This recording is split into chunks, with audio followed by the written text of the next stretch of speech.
Hello and welcome to your channel as the like it. आज की इस video में हम जानेंगे कि एवरग्रीनिंग ऑफ पेटेंट क्या होता है। रिसेंटली इंडियन पेटेंट ऑफिस ने American giant Johnson and Johnson की एवरग्रीनिंग ऑफ पेटेंट के अटेम्प्ट को खारिज कर दिया है। जॉनसन एंड जॉनसन ने ये पेटेंट एक एंटी ट्यूबरक्लोसिस ड्रग बेडाक्विलीन को मैन्युफैक्चर करने के लिए अप्लाई किया था आफ्टर जुलाई 2023। अब सबसे पहली बात तो यही जान लेते हैं कि बेडाक्विलीन एक क्रूशियल ड्रग है in the treatment of multi drug resistant TB patients के लिए। कहने का मतलब ये है कि ये ड्रग तब काम पे आती है जब फर्स्ट लाइन ड्रग ट्रीटमेंट काम करना बंद कर देता है, तब ये ड्रग यूज़ की जाती है। आइए अब देखते हैं कि एवरग्रीनिंग ऑफ पेटेंट्स क्या होता है। एवरग्रीनिंग ऑफ पेटेंट्स का मतलब होता है कि जो नॉर्मल ड्रग्स है जिस पे कि ऑलरेडी पेटेंट मिला हुआ है उसमें थोड़ा सा ट्वीक किया जाता है ताकि उस ड्रग की पेटेंट टर्म को एक्सटेंड किया जा सके और इस तरीके से एक कंपनी अपनी प्रॉफिटेबिलिटी को बढ़ा सकती है।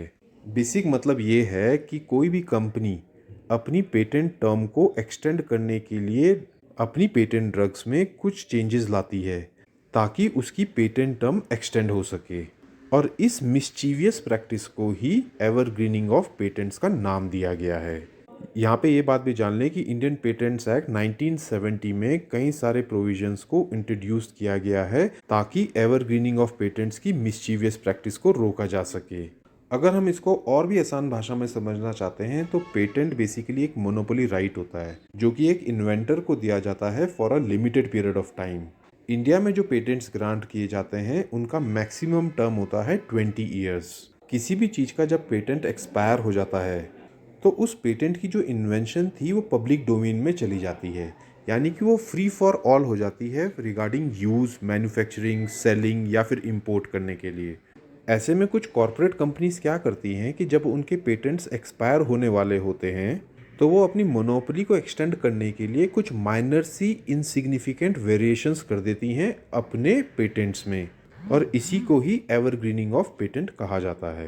इंडियन पेटेंट एक्ट 1970 का सेक्शन 3D कहता है कि evergreening of patents by a pharma company is not allowed, ताकि किसी भी कंपनी की मोनोपोली 20 साल से ज़्यादा एक्सटेंड ना हो पाए। आइए अब जानते हैं कि एवरग्रीनिंग ऑफ पेटेंट्स में क्या कंसर्न्स इन्वॉल्व हैं।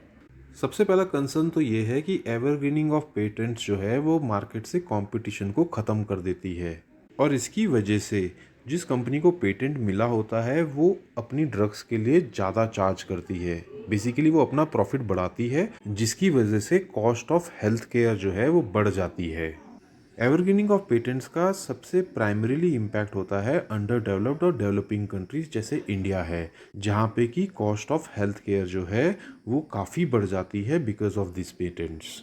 एवरग्रीनिंग ऑफ पेटेंट से रिलेटेड एक फेमस केस है Novartis versus union of India case, जिसमें सुप्रीम कोर्ट ने नोवार्टिस की पेटेंट एप्लीकेशन को रिजेक्ट कर दिया था। तो दोस्तों ये थी हमारी information regarding evergreening of patents. अगर आपको ये इन्फॉर्मेशन पसंद आई हो तो हमारे चैनल को लाइक एंड सब्सक्राइब करें। Thank you.